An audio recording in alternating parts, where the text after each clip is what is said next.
वहाँ क्या राज था।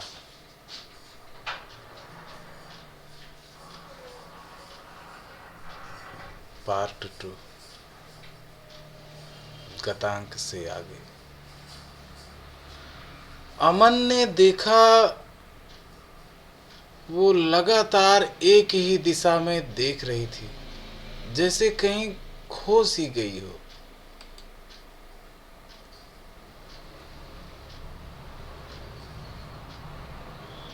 अमन ने उसकी तरफ देखते हुए कहा, क्या नाम है तुम्हारा और कहाँ जा रही हो? तुम्हें डर नहीं लगता? जैसे तुम खिड़की से लटक गई थी, गिर जाती तो? नाम तो मिट ही गया है बाबू सा, जीवन की पगडंडी पर। बस अब तो साया ही शेष रह गयो है। पन लोग बाग मनने भांवरी कहया करते।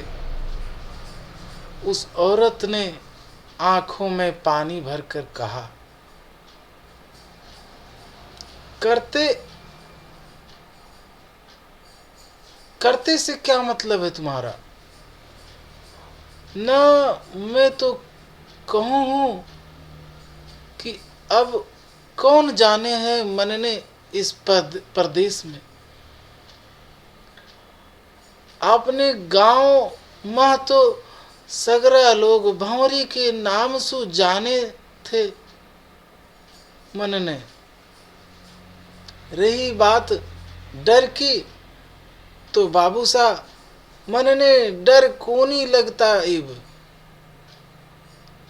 अच्छा तो भंवरी तुम कहाँ जा रही हो? बाबू सा जहाँ यो रास्ता ले जावे। पन मनने तो नवलगढ़ जानो था। हाँ हाँ, तुम सही ट्रेन में चढ़ी हो, ये वहीं जा रही है। कुछ खाओगी? भंवरी ने बड़ी ही मासूमियत से नामे सिर हिला दिया और फिर से एक ही दिशा में देखने लगी। रात के 9:30 बज गए थे। अमन हल्का फुल्का नाश्ता साथ लाया था। उसने बैग में से बिस्कुट और नमकीन निकाले और औपचारिकतावश उसने भंवरी को कुछ बिस्कुट और नमकीन प्लेट में डालकर दी। वो तो खा रहा था, लेकिन भंवरी ने उसे छुआ तक भी नहीं। अमन ने पानी पिया और थोड़ी देर अपनी सीट पर कंबल ओढ़कर लेट गया। उसने भंवरी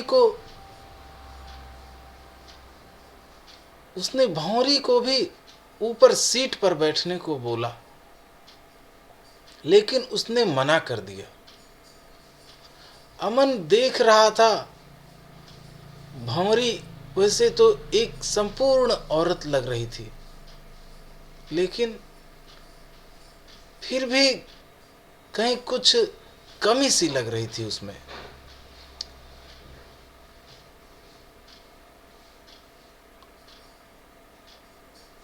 हूबहू क्या चीज ऐसी है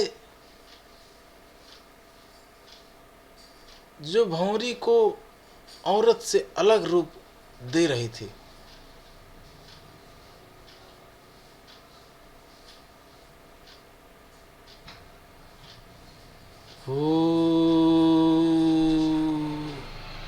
क्या चीज ऐसी है जो भंवरी को औरत से अलग रूप दे रही थी, जबकि उसने सारा श्रृंगार औरतों जैसा कर रखा था। बहुत देर सोचने के बाद उसने जाना, हाँ, उसकी आवाज। उसकी आवाज में वो कोमलता नहीं थी जो औरतों के लहजे में होती है। उसकी आवाज मर्दाना लग रही थी। एक बार तो अमन पूछने को हुआ था, लेकिन फिर कुछ सोचकर रुक गया कि कहीं ज्यादा पूछताछ करूंगा तो कभी ये ना कह दे कि आपसे मतलब। अमन को लेटे अभी 10 मिनट भी नहीं हुई थी, तभी उसे बहुत ज्यादा ठंड का एहसास हुआ। उसने देखा खिड़की हल्की सी खुली हुई थी।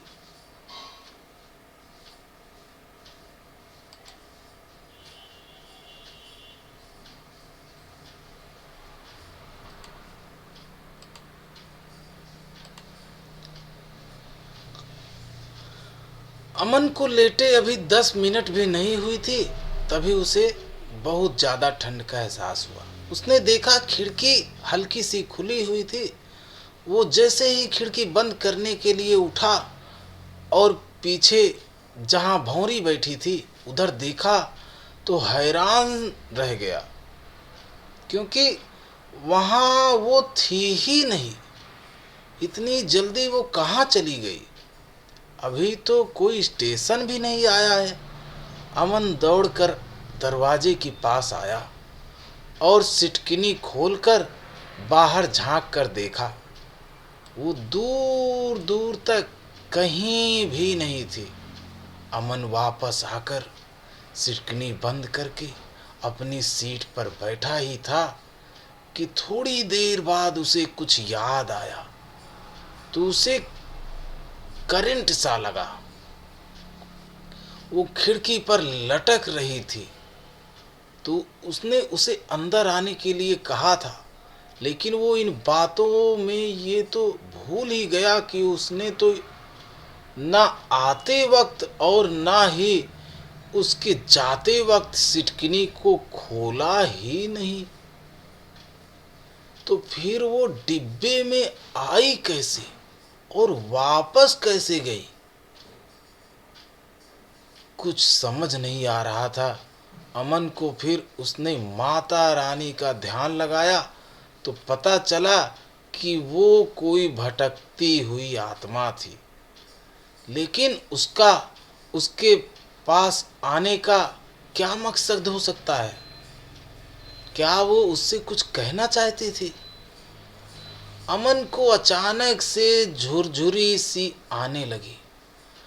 वो प्लेट जिसमें नमकीन और बिस्कुट डालकर उसने भौंरी को दिए थे, वो वैसे के वैसे ही जमीन पर पड़े थे।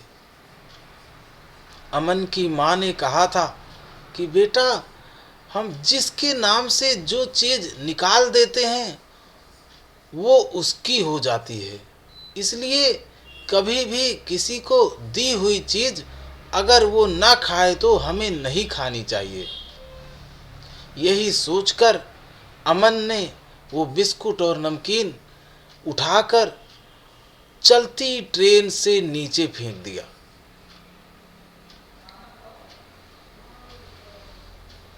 चलती ट्रेन से नीचे फेंक दिए। अमन ने देखा रात के 10 बज चुके थे। विनोद और बाकी सब लोग पहुंच गए होंगे, फिर फोन क्यों नहीं आया? अभी वो ये सोच ही रहा था कि विनोद का नंबर मोबाइल पर फ्लैश होने लगा। उसने फटाफट फोन उठाया और बोला, हाँ हेलो विनोद, तुम कहाँ हो इस समय?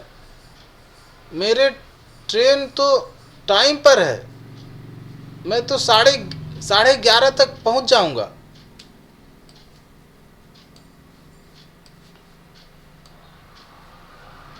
सर, हम तो यहाँ पर आधा घंटा पहले ही पहुंच गए थे, लेकिन यहाँ सारा सामान उतारने में समय लग गया। अब बताओ हमें क्या करना है? ऐसा है विनोद, 10 बज चुके हैं, मैं 1-1.5 घंटे में पहुंच जाऊंगा। तब तक तुम नवलगढ़ के आसपास कहीं रहने के लिए जगह ढूंढो। जी सर। इधर कुछ स्थानीय मजदूरों को मैं रास्ते से बैठा लाया था गाड़ी में। उनमें से एक मजदूर के जानकार के मालिक अपनी हवेली दे देंगे किराए पर। ठीक है विनोद, तुम वहां जाकर सारी व्यवस्था करो और मुझे वहां की लोकेशन भेज देना। जी सर, ठीक है। यह कहकर विनोद ने फोन को रख दिया। तभी ट्रेन ने फिर सीटी मारी। पिथौरागढ़ आ चुका था। बस अगला स्टेशन नवलगढ़ था। अमन जल्दी जल्दी अपना सामान समेटने लगा, क्योंकि वो लापरवाह था। माँ हमेशा उसे हिदायतें देती रहती थी कि बेटा सही से खाना, अपने सामान का ध्यान रखना, अब की बार कुछ मत छोड़ कर आना। बस अमन का ध्यान भौरी की ओर ही लगा हुआ था कि आखिर वो गई तो गई कहाँ, और वो क्या कहना चाहती थी उससे। बहुत से सवाल थे उसकी आंखों में। अब अमन को उसकी बातें याद आ रही थी, जब उसे ये पता चला था कि वो एक आत्मा थी, कि जिंदगी की पगडंडी पर नाम तो कभी का धूमिल हो चुका है। तभी वो खिड़की से लटकी हुई थी। तब भी उसे डर नहीं लग रहा था। अमन को ये तो लग रहा था कि उसका कोई ना कोई उद्देश्य तो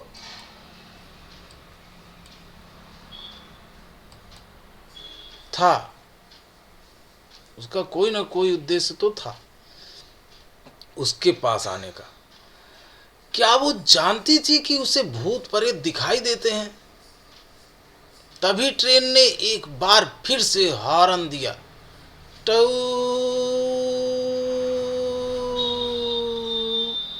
अमन समझ गया उसकी मंजिल यानी नवलगढ़ आ गया है। कहानी अभी जारी है।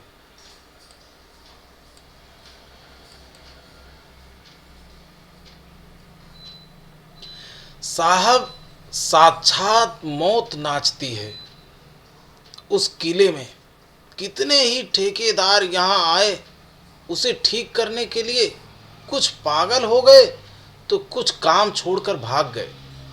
एक दो जो कमजोर दिल के थे उन्हें हार्ट अटैक आ गया और भगवान को प्यारे हो गए। तभी तो मैं यहाँ आया हूँ काका। मुझे इस तरह के काम बहुत अच्छे लगते हैं। आप फटाफट उस रिक्शे वाले को बुला लीजिए। मुझे वहाँ हवेली पहुँचना है। मेरे साथी लोग सब मेरा इंतजार कर रहे होंगे। जैसा आप उचित समझो बाबू साहब। ये कहकर वो स्टेशन मास्टर उसे बुलाने चला गया। जब वो रिक्शा वाला आया तो अमन ने उससे कहा, साहूकारों की हवेली चलोगे? जी साहब। ये कहकर वो रिक्शा चालक उसका सामान रिक्शा में रखने लगा। अमन भी फटाफट रिक्शा में बैठ गया, क्योंकि स्टेशन मास्टर से बात करते करते उसे समय का पता ही नहीं चला। तकरीबन आधा घंटा बीत गया था। मोबाइल की घड़ी 12 बजा रही थी। धुंध भी बढ़ने लगी थी। पहाड़ी इलाका था, इसलिए धुंध का असर कुछ ज़्यादा ही था। रिक्शा वाला धीरे धीरे चला रहा था। अमन ने उससे पूछा, यहाँ से कितनी दूर है साहूकारों की हवेली? बस बाबू साहब 20-25 मिनट और लगेंगे वहाँ पहुँचने में। कोनो काम आए हो बाबू साहब? कोनो काम आए हो क्या बाबू साहब? हाँ, यहाँ के किले की मरम्मत करवानी है, जिसका जिम्मा हमारे विभाग को मिला है। बाबू सा छोटा मुंह और बड़ी बात। मैं कौन हूं जो आपको सलाह बाड़ी देऊं? पन संभल कर जाइयो उस किला मह, सुनियो है आत्माओं का वास है उस किले में। बहुत से लोग जान गंवा बैठे हैं। गांव वालों ने तो सरकार को ज्ञापन भी दे दिया था कि किले के साथ कोई छेड़छाड़ ना करे, ये शापित है। लेकिन बाबू साहब, लोग आना यहाँ का वातावरण खूब भा जावे है। सोई सरकार के लोग बार बार इधर को आ जावे है। ठीक है, ठीक है, चलो देखते हैं। यह कहकर अमन ने बात समाप्त करने की कोशिश की। शरीर में गर्मी आने पर अब तो वो रिक्शा वाला भी तेज रिक्शा हाँकने लगा। तभी अमन को अपने कान के पास कुछ सुरसुराहट सी महसूस हुई। ऐसे लगा जैसे कोई कान के पास मुंह करके कुछ कहने की कोशिश कर रहा था। उसकी ठंडी सांसें उसे महसूस हो रही थी। रिक्शा की चरमराहट में वो आवाज स्पष्ट नहीं हो रही थी। तभी उसने एक बहुत हल्के से आवाज सुनी, बाबू साहब। अमन एकदम से चौंक गया। भंवरी,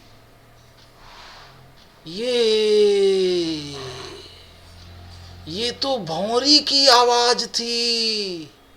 अमन महसूस कर रहा था कोई रिक्शा के साथ साथ कोई चल रहा है। छन छन की आवाज उसे स्पष्ट सुनाई दे रही है। छन छन की आवाज उसे स्पष्ट सुनाई दे रही थी। तभी उसने देखा रिक्शा से थोड़ी दूर पर सड़क के किनारे वहीं भंवरी खड़ी थी जो उसे रेलगाड़ी में मिली थी। अमन उसे चिल्लाकर बोला, भंवरी, भंवरी, तुम यहां पहुंच भी गई? लेकिन स्टेशन पर तो तुम उतरी ही नहीं थी, फिर यहां कैसे आ गई तुम? अमन बेतहासा बोले जा रहा था। तभी रिक्शे वाला जोर से बोला, कहाँ कौन है बाबू साहब? कौन भंवरी? आप किसे देखकर चिल्ला रहे थे? यहां तो कोई भी नहीं है। अमन ने जब अपने आप को संभाला तो देखा वो रिक्शा वाला उसे जोर से झकझोर रहा था। अमन ने झींपते हुए कहा, कुछ नहीं है, शायद मेरी आंख लग गई होगी। तभी रिक्शे वाला जोर से बोला, लो बाबू साहब, आ गई आपकी मंजिल, साहूकारों की हवेली। कहानी अभी जारी है।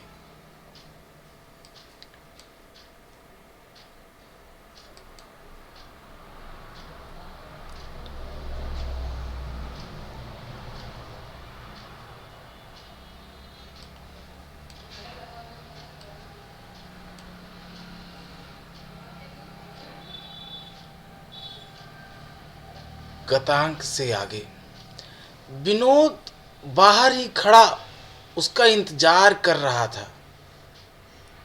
अमन को जैसे ही उसने रिक्शा से आते देखा, तुरंत ही उसकी ओर लपका। सर, आप आ गए? मैंने यहाँ सब इंतजाम कर दिया है। वैसे तो ये बहुत बड़ी हवेली है, बहुत से व्यक्ति यहाँ रह रहे थे। मैंने 7 कमरे अपने लिए और मजदूरों के लिए किराए पर ले लिए हैं। सब सामान मैंने हवेली के बाहर रखवा दिया है। जो चीज़ें हमें कंस्ट्रक्शन के लिए चाहिए, बस पानी के टैंकरों की व्यवस्था करनी रह गई है, जो कल सुबह हो जाएगी। अरे अरे अरे अरे अरे, बस बस बस, मुझे रिक्शा से उतरने तो दो। यह सारी बात यही बता दोगे? अमन ने झुंझला कर कहा, क्योंकि अभी अभी जो घटना उसके साथ घटित हुई थी उससे वो सदमे में था। उसने वास्तव में भंवरी को सड़क के किनारे खड़े देखा था और वहां उसी मासूमियत से उसे तके जा रही थी, जबकि रिक्शा वाला बोल रहा था कि वहां कोई था ही नहीं। तभी अमन की ऐसी हालत देखकर विनोद ने समझा, शायद थकान के मारे सर ऐसा बर्ताव कर रहे हैं।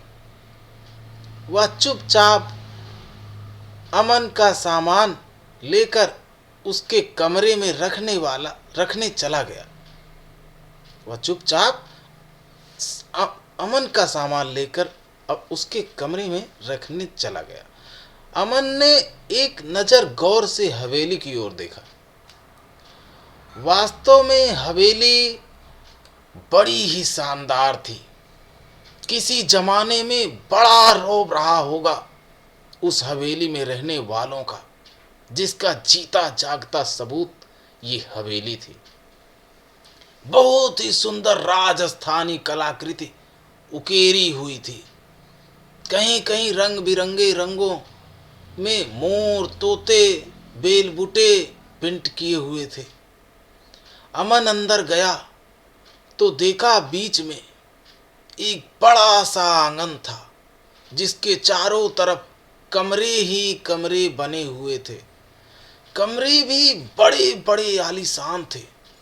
उसके साथ आए हुए स्टाफ ने अपना सारा सामान कमरों में सेट कर लिया था। अमन का कमरा विनोद के कमरे से लगता हुआ था। पुरानी हवेली होने के बाद कमरों के वर्गीकरण किए हुए थे, जिसे अटैच बाथरूम वाला कमरा चाहिए तो वो भी था, और किसी को कॉमन बाथरूम वाला चाहिए तो वो भी था।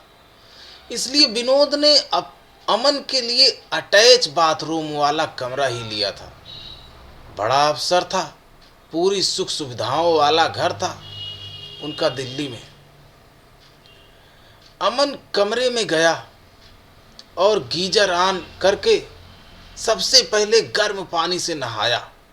नहाने से सफ़र की सारी थकान दूर हो गई। नहा धोकर वह बाहर आया तो बड़े से आंगन में एक और रसोई घर बना था। वहाँ पर हवेली वालों ने एक बावर्ची छोड़ रखा था, जैसे पहले जमाने में सराय में होता था। जो मुसाफिर खाना नहीं बना सकते थे वो वहीं खाना खाते थे। विनोद और साथ का स्टाफ तो खाना खा चुका था। विनोद ने रसोइये से कहकर अमन के लिए खाना गर्म करवाकर एक थाली लगवा दी थी। दिन भर का थका अमन खाने को देखकर उस पर टूट पड़ा। भर पेट खाना खाकर वह सभी को सोने को बोलकर अमन अपने कमरे में चला गया। अमन अपने कमरे में चला गया सोने, क्योंकि सुबह पानी के टैंकरों का इंतजाम करके उन्हें नवलगढ़ के किले की लोकेशन पर भी जाना था। अमन बिस्तर पर जाकर लेट गया। पता नहीं क्यों इतना थकने के बाद भी उसे नींद नहीं आ रही थी। बार बार भंवरी का चेहरा उसकी आंखों के आगे नाच रहा था।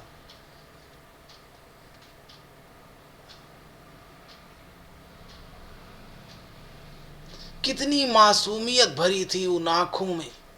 अमन तो पागल सा हो गया था उसके रूप को देखकर। वो जानता था कि वो एक आत्मा है, लेकिन जरूर वो उससे अपनी आप बीती बताना चाह रही होगी, जब ही वो उसे बार बार दिखाई दे रही है। अमन को अब पछतावा हो रहा था कि उसने ट्रेन में उससे बात क्यों नहीं की। अमन को लगा था कि वो एक साधारण महिला यात्री है, गलती से जल्दी जाने के चक्कर में खिड़की से लटक गई होगी। तभी उसने उसे सम्मान से अंदर आने को बोला था। ज्यादा बात इसलिए नहीं कि एक तो जनाना यात्री, ऊपर से राजस्थान की वेशभूषा पहने गांव की औरत, कहीं अगर वो उससे ज्यादा बात करता तो वो बुरा ना मान जाए, इसलिए उसने उससे बात नहीं की। लेकिन अब वो पछता रहा था कि वो उससे बात करने ही आई थी और वह संकोच बस बात नहीं कर पाया। सबसे बड़ी बात उसे उसकी आवाज लगी। वो बिल्कुल मर्दाना थी। अमन सोच रहा था कि उसने वैसी आवाज कहाँ सुनी थी। फिर सोचते सोचते याद आया कि पिछले साल मामा के यहाँ लड़का हुआ था, तब हिजड़े नाचने आए थे। भौरी की आवाज कुछ कुछ उनके जैसी थी। इसका मतलब है भौरी ना औरत है और ना ही मर्द, वो एक हिजड़ा है। ये सब सोचते सोचते अमन को नींद ने कब घेर लिया उसे पता नहीं चला। उसे पता ही नहीं चला। सपने में अचानक से अमन को लगा जैसे उसके पलंग के पास कोई खड़ा है। अमन नींद में बोझिल हुई आंखों को खोलने का प्रयास कर रहा है, पर वो खुल ही नहीं रही है। फिर भी उसे ये एहसास हो रहा है जैसे पलंग के सिरहाने भंवरी ही खड़ी है। अमन ने पूरा जोर लगाकर बोला, भंवरी, ये तुम ही हो ना? अपने यहाँ होने का प्रमाण दो। तभी जोर जोर से घुंघरुओं की आवाज आने लगी और एक अलग ही तरीके से ताली बजाकर कोई बोला, हाँ बाबू साहब, ये मैं ही हूं। तुम बार बार मेरे सामने से कहाँ गायब हो जाती हो? जाती हो पहले ट्रेन में और फिर रास्ते में। आखिरकार क्या कहना चाहती हो मुझसे? बस यही बाबू साहब, थे सुनी सुनाई बातिया माँ विश्वास मत ना करियो। जो सच्ची बात होवे वाने खोजियो।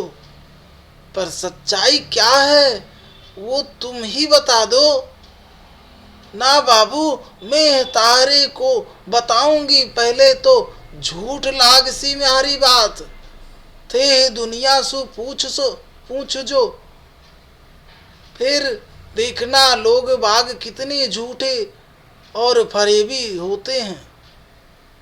ये कहकर वो सहज सहज पांव रखते हुए कमरे से बाहर चली गई।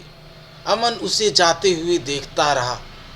ये सब अमन के साथ सपने में हो रहा था, लेकिन अमन को ऐसे लगा जैसे वास्तव में हो रहा है। वह जोर से हड़बड़ा कर उठा ताकि भंवरी को रोक सके, लेकिन जब उसने अपने आप को चिताया तो पता चला वो पलंग पर ही लेटा हुआ था। भर दिसंबर की सर्दी में भी वह पसीने से लथपथ हो गया था।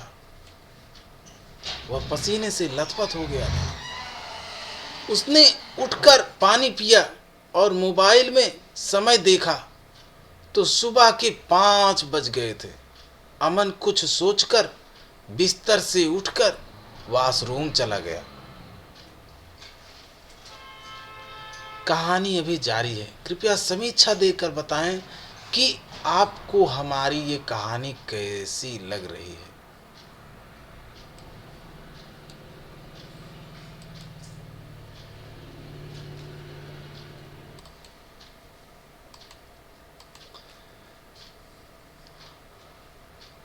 गतांक से आगे अमन ने सोचा,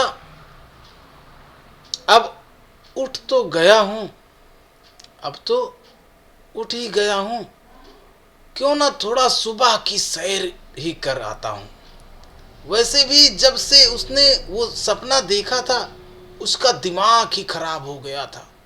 वो बार बार यही सोच रहा था कि उसे पता है कि भंवरी एक आत्मा है, लेकिन कहाँ से आई है और वो मुझे किस सच्चाई से अवगत करवाना चाहती है, बस यही नहीं समझ आ रहा।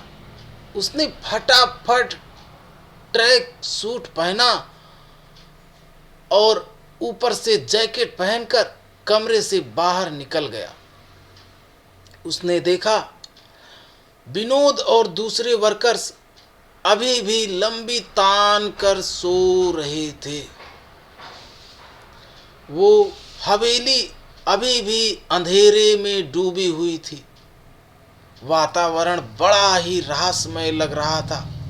पौष का महीना चल रहा था। राजस्थानी पहाड़ी इलाकों में धुंध बहुत गहरी पड़ती है। अमन सुबह की सैर के लिए चल पड़ा। वह हवेली से निकलकर गांव की ओर चल दिया था ताकि सुबह की सैर भी हो जाए और गांव वालों से नवलगढ़ के किले का क्या रहस्य है वो भी पता चल जाए। वैसे ये मुमकिन तो नहीं था कि असल बात का किसी को पता हो, लेकिन वो ये भी देखना चाहता था कि लोगों के बीच क्या किंवदंती फैली हुई है किले के विषय में। हवेली थोड़ी ऊंची सी पहाड़ी पर थी। वहां से एक पतला सा रास्ता नीचे तलहटी में बसे गांव नवलगढ़ की ओर जाता था।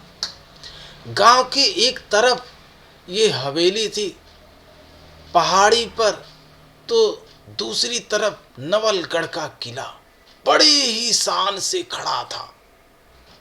अमन धीरे धीरे पगडंडी से नीचे उतर रहा था। पगडंडी के दोनों तरफ खाई थी जिसमें धुंध जम गई थी। ऐसे लग रहा था जैसे रास्ते के दोनों ओर बर्फ के फाहे रखे हैं। अमन चलता जा रहा था, साथ ही सोच रहा था कि सरकार का मत एकदम सही है। ये जगह स्वर्ग से कम नहीं है। एक टूरिस्ट स्पॉट के लिए ये जगह सबसे बेहतरीन है। तभी तो सरकार नवलगढ़ के किले को रेनोवेट करवा रही है, जहां से सरकार को अच्छी खासी इनकम हो सकती है। अमन ये सब सोचते सोचते ना जाने कितनी आगे निकल आया था। तभी उसे पहाड़ी से नीचे कोई दिखाई दिया। पहले तो वो घबरा गया कि ये अजीब सी आकृति वाली क्या चीज है, लेकिन जब धीरे धीरे वो उसके पास गया तो उसने देखा एक सारंगी वादक तुर्रे वाली पगड़ी बांधे हाथ में सारंगी लिए खड़ा है। शायद कोई मांगने वाला होगा और अमन को देखकर इस आशा से खड़ा होगा कि हो सकता है कुछ मिल जाए परदेसी आदमी से। लेकिन अमन जब उसके नजदीक आया तो देखा वो बहुत ही उदास है और उसकी आंखों में आंसू बह रहे थे। अमन उसके बिल्कुल पास जाकर बोला, काका क्या बात है, आप इतनी सुबह सुबह यहाँ किले की ओर जाने वाले रास्ते पर खड़े हैं? कोई बात है क्या जो ऐसे आंसू गिर रहे हैं आपकी आंखों से? परदेसी, बाट जो हूँ किसे की, वहां इब तक ना आई है। सुनियो है बंदी, बना ली है राजा सना। ये आप क्या कह रहे हैं काका? किसे बंदी बना लिया गया है? कौन है राजा सा?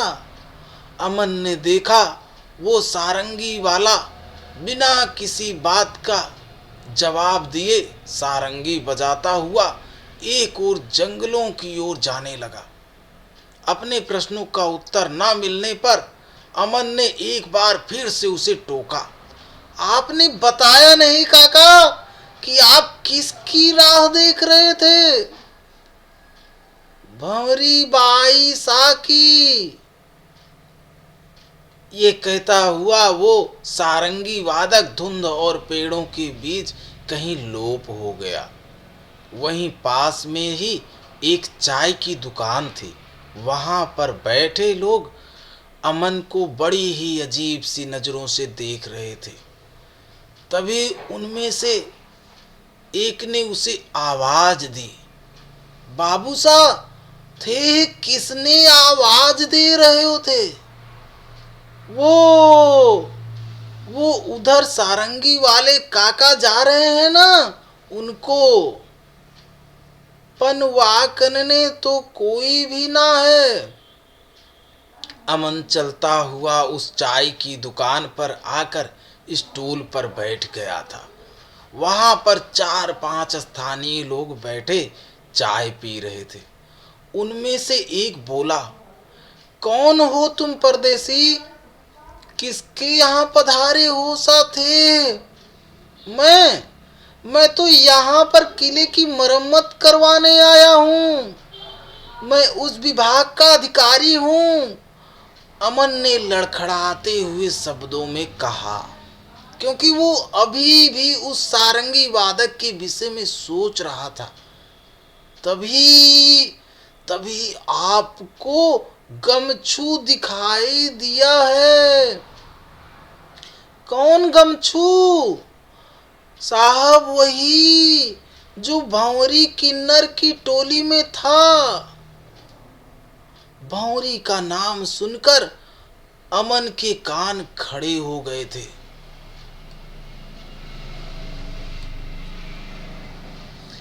हाँ साहब, जो भी आदमी किले की मरम्मत के लिए आता है उसे ये गमछू सारंगी वाला दिख ही जाता है।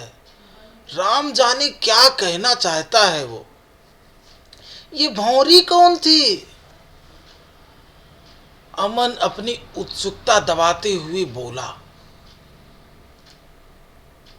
साहब बड़ी लंबी कहानी है, पर ये नहीं मालूम सही है या गलत, क्योंकि किले के अंदर गांव का कोई आदमी नहीं जाता।